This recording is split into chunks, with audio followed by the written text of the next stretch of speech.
Hello and welcome to Nothing But the Truth. It's over a month since Rahul Gandhi disappeared on leave, yet no one knows where he's gone and when he's going to return. So has Mr. Gandhi damaged himself and weakened the Congress party? And secondly, the Congress has accused the Prime Minister of a pack of lies and half-truths in his Mann Ki Baat address to farmers. So what are the lies the Congress is accusing the Prime Minister of? And is the party itself guilty of a Luddite attitude to industry?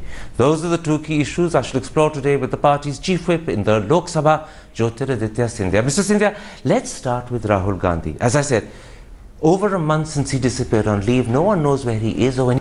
Is that understandable? Or would you accept Mr. Gandhi's made a mistake and weakened Congress at a critical point and also disheartened congressmen? Well, I think as an individual, he has every right to take time off. He is also doing that with a very particular purpose of really looking at re-strategizing for the Congress party. We certainly do believe that he will return with a blueprint, and that blueprint will chart the path forward for the Congress party. So I think in many times it is important also for him or a leader to take that hiatus, and that is what he has done. Except for the fact that he was already facing a lot of criticism before he disappeared. Now, many people believe he's damaged his standing as A, Vice President, and B, as a credible politician. I don't necessarily think so, Karan. I think the judgment is out. Let's wait until he returns. Let's also look at what is it in terms of the blueprint that he's looking at.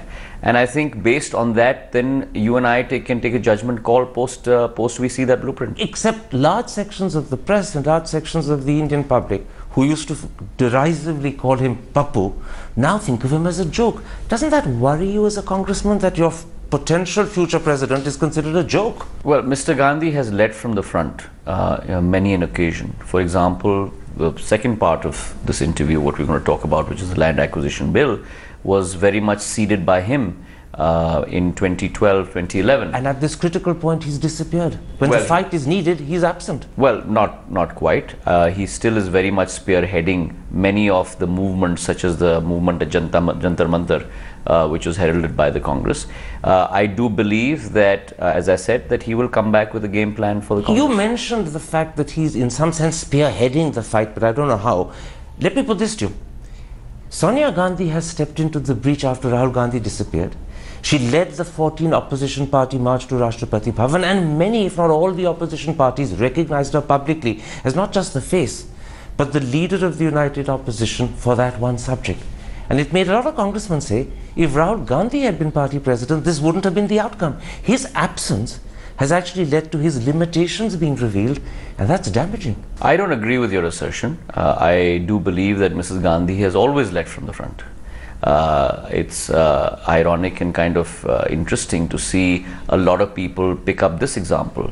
But since I have been in active politics over the last 14 years, I have always known of her of leading from the front, whether it was this parliament session, whether it was the parliament session before this, when the whole issue of the hate speech came up by Sakshi Maharaj regarding Mahatma Gandhi, and she led from the front in parliament on that point. I don't deny any of that. So she has always led from the front. She always leads from the front, and Rahul is always marked by his silence, his absence, his failure to speak up. That's not true. You're proving my point in reverse. No, I'm not. That's not true, because the president has her role, the vice president has his role, and they both play the roles to the best of their ability. He has campaigned in multiple states.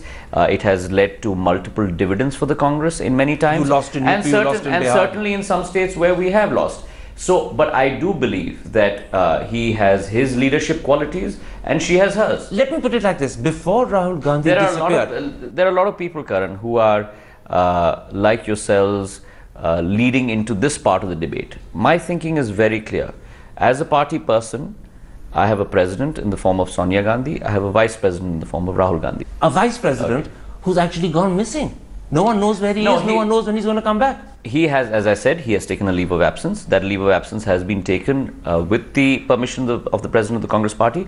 And I'm sure when he comes back, he will have that blueprint. Let me put it like this. It's not just people like me as journalists who are questioning Rahul Gandhi's absence. It's your own party men. Before he went, It was widely speculated, it was said by Congress people unofficially, that there would be an AICC session sometime in April. Rahul Gandhi would then become party president. Now, it's quite clear the AICC session is not happening in April. Let me finish, then you answer. And it's also equally clear that no longer is the party seriously thinking of when Rahul Gandhi will take over. In fact, the Economic Times reports, and several other papers too, that your party now is beginning to ask, is he cut out for the job? Doubts about Rahul Gandhi's ability, his talent, his stamina have suddenly come to the forefront. You know, there are so many rumors abound of when an AICC session is going to be held, when Mr. Karan Thapar is going to take over as president of Headlines Today. I do not believe in rumors, Karan.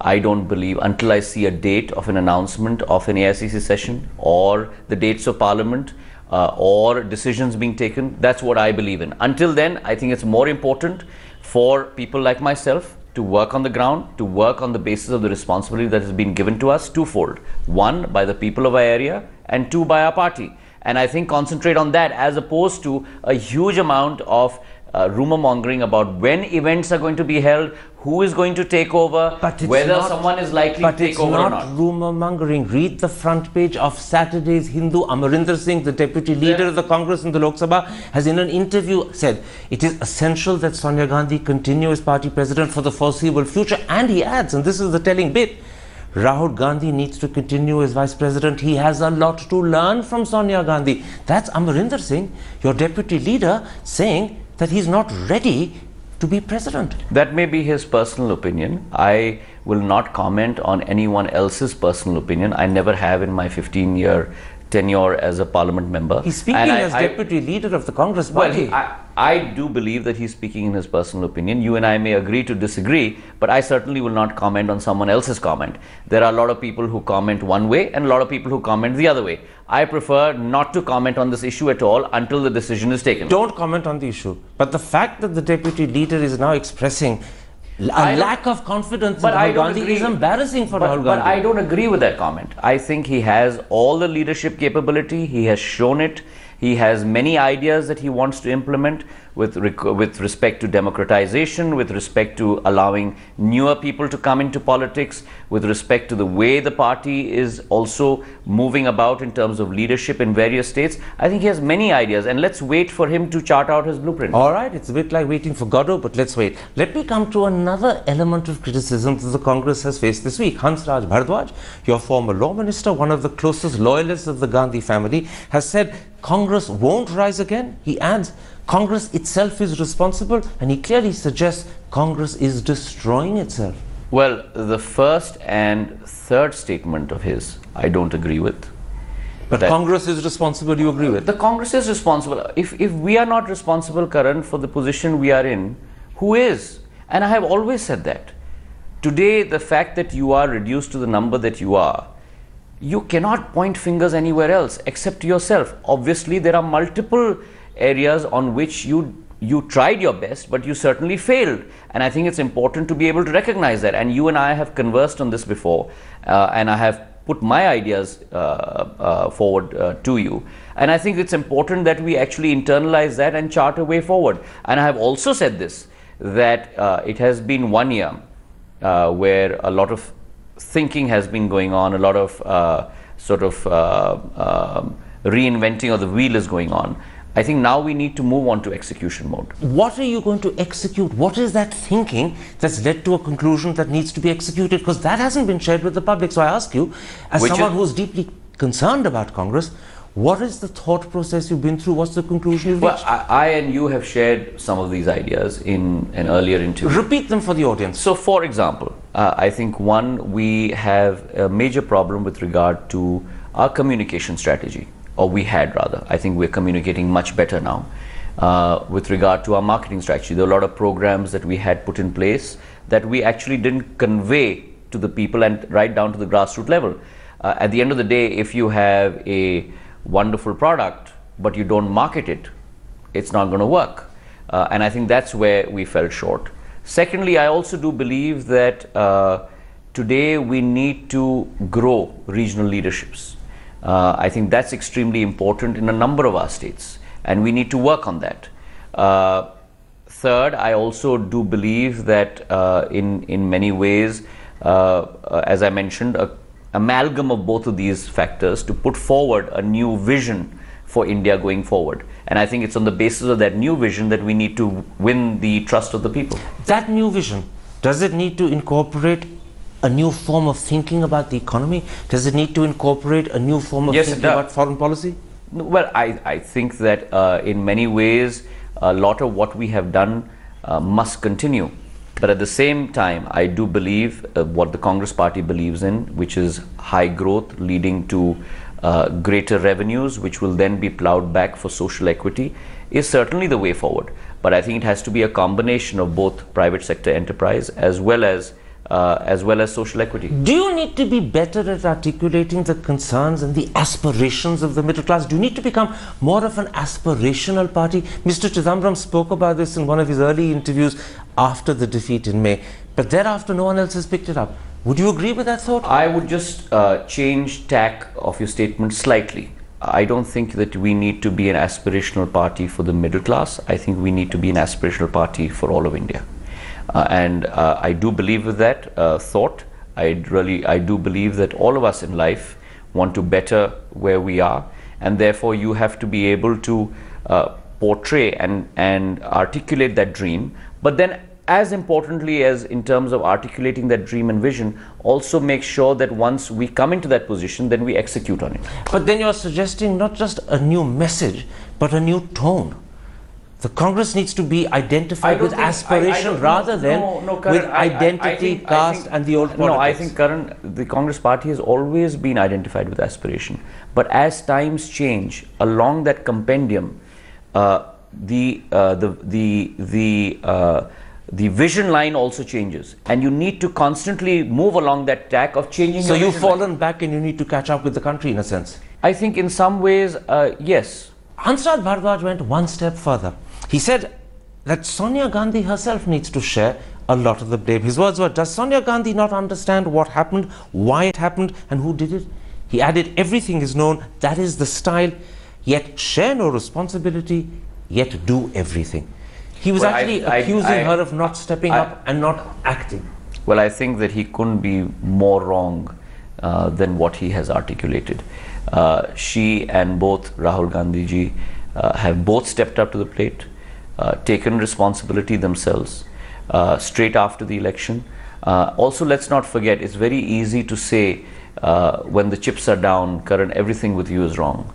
Let's also not forget it's this leadership that brought the Congress party into government in 2004, that brought the Congress party into government in 2009. Can it do it again in 2019? I'm sure we can. If we get our act together, which we must, I'm sure we can. Mr. Scindia, on Sunday in his Mann Ki Baat, the Prime Minister made a powerful and passionate appeal to India's farmers that the land acquisition amendments he proposes are in their interest. He says the Congress and the opposition claim to the contrary is wrong.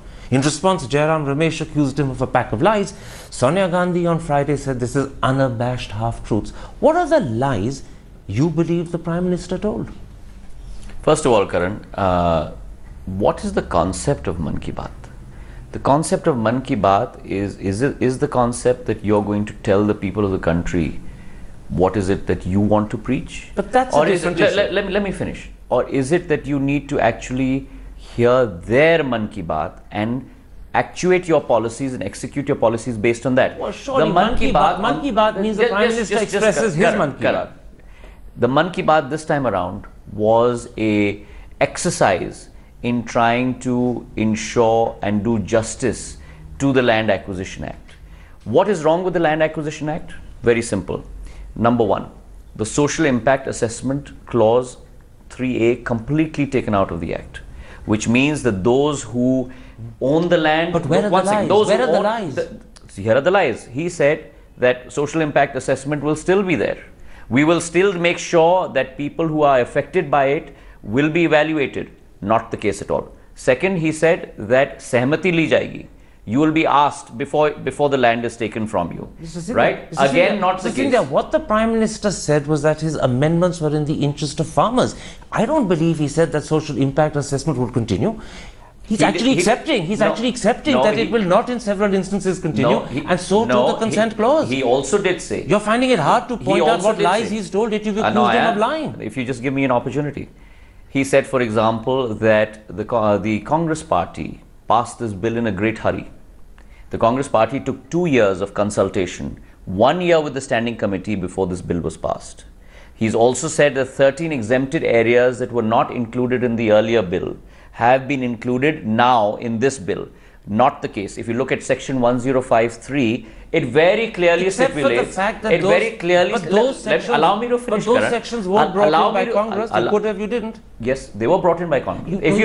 The 1 year period included 4 months review and a budget session. Kindly let me finish. If you look at section 1053, it very clearly stipulates these 13 areas within a period of 1 year will be included in this bill. It is part of the bill, so it is mandated by Gazette notification. Even if I were to accept that these are lies, these are very minor technical lies. No, these are not big issues. No, they are big issues. Because he is trying to point himself out to be as the pariah, wherein these are very much as a pariah. These are very much part of the bill. The third thing, let me tell you, the third thing, he says that karkhanas need to be set up. We are taking your land because industry needs to be set up.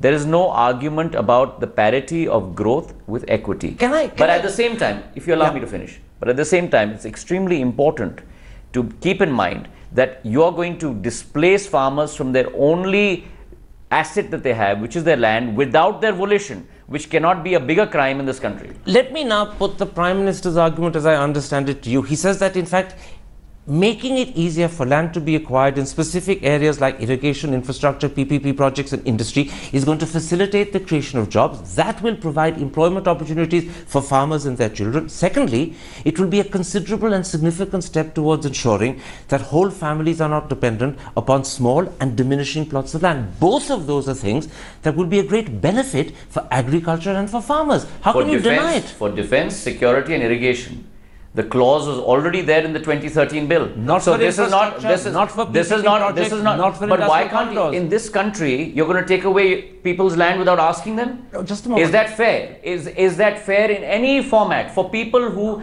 subsist on agrarian areas, are you going to take away their land without asking them? Is that not a crime? It depends. Are you going to take that away from them? It depends upon the nature of the outcome, because loads of countries, irrespective of the nature of the outcome, this country has progressed. You didn't allow me to finish, so let me put my point across, Karan. This country has progressed tremendously. You've had enough irrigation projects that have been put up, even in the past and even in the current, right? But you take away land of farmers, which is their only asset. In countries like United Kingdom and America, and that you're going to take away without asking them. You cannot do that in India, where 65% of this country still gets employment from the agrarian sector. That's the reason why, in fact, some that is not the reason. Can I finish? That is not the reason. The reason why... Why can't you use barren land? Can I finish? Karan, why can't you use barren land? We have enough of barren land in this country. For example, in Gwalior-Chambal region, the Chambal ravines. Why don't you use that land? I have said that multiple times. That land must be used for industry. But that barren land is not used for industry. All you say is you need to do an audit of barren land, but you never use that land. Why is it that you must concentrate on multi-crop irrigated land? Why is that? Multi-crop is no longer there. It is there. It's no longer there. Multi-crop is still there. Let me point out the fine print to you. It's still very much there. Can I ask a question so that the audience believes you're responding to questions? And if you allow me to answer, so the audience knows that I am allowed to answer. You know, you mentioned a critical fact. 65% of India is dependent on agriculture. Agriculture, however, is only 14% of GDP. That's one reason why a certain amount of compulsory acquisition in certain specified areas is essential, because you need to create job opportunities. Let me finish. You need to create job opportunities so that people who are dependent on agriculture can then find other employment and livelihood, because clearly 65% can't be dependent on 15% of the economy for much longer. That's why the Prime Minister has agreed to a land acquisition amendment that in specified areas, in specified instances, actually has compulsory acquisition. Yet the remuneration they get is still 4 times more. It's a very fair deal he's proposing, particularly if you believe industry is essential to the future of this country. Specified areas, every single project that you and I can conceive of, PPP or otherwise, will fall under the nomenclature of Section 3A, which has been added. Every single project that you can think of. If you had told me that for industrial corridors, or certain defense and security, which is already part of our 2013 bill, no one would have any arguments. but every single project will fall under the scope. Can I make a suggestion? Let me finish. If he withdraws industrial corridors, will you accept? Let me finish. The scope that has been identified. Withdrawal of industrial corridors, no, Karan, because for industrial corridors, it's understandable. But otherwise, it's not. It's certainly not. You cannot take away farmers' land without taking their permission. It's in industrial corridors that every scope of industry comes in. Every scope of industry doesn't come in under defense or under infrastructure. Under PPP. It does come under PPP. Because even for PPP projects, the consent clause has been scrapped. But the land will remain with the government. No. The land will. How will it remain with the government? The Prime Minister says so. Please let me explain to you, Karan. How does that work? That works on the basis of me as government will give it on a lease. The private sector will build the project over there, and the land will ultimately vest with the private sector. Okay. That's what's happening with the industrial corridors. I have been Commerce and Industry Minister. The way you're building these projects is that you're building projects in silos, which will then be given out to private sector companies, and that land will be owned by the private sector companies. Let's move on. Clearly your differences with the government are serious. Clearly you believe the government is not just We believe in a fair deal for farmers. We believe in a fair deal for farmers, and a fair deal of farmers is not without social impact assessment, is not without their consent, and is not without ensuring that multi-crop irrigated land is not acquired. Saturday's papers are saying that it's now almost certain the government will in fact reissue the ordinance for this purpose. One or other House of Parliament will be prorogued. That's probably likely to happen in the next few days because the deadline is the 5th of April. Yes. How will Congress respond if one House is prorogued so that this ordinance can be reissued? Well, we have opposed this bill. We opposed it in the Loksabha. We opposed it in the Rajya Sabha. We will oppose this bill when once again the ordinance is renewed, and then again it will have to be brought into the Lok Sabha. We'll oppose it there again. There's a very good likelihood that after the bill is reissued, the Prime Minister will at some point in future bring it back to the Rajya Sabha, ensure it's defeated because you have the votes, he doesn't, and then take it to a joint sitting. Are you worried that at a joint sitting he will get the numbers, he will get it through? We are going to oppose this bill tooth and nail, whatever wily strategy. But you can't do it on your own. We'll come up with. TMC, BJD, AIADMK ditched you on coal and mines. They may ditch you again. All 14 political parties are speaking in one voice on this issue.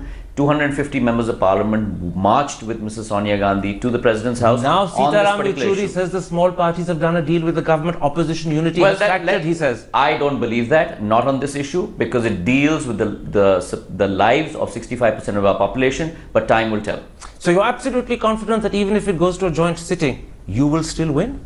Well, I am very confident that we will oppose this tooth and nail, and something that is striking at the root of the heart of our population, the Congress party will take to its logical end from Parliament to the streets and back to Parliament. Jyotiraditya Scindia, a pleasure talking to you. Thank you.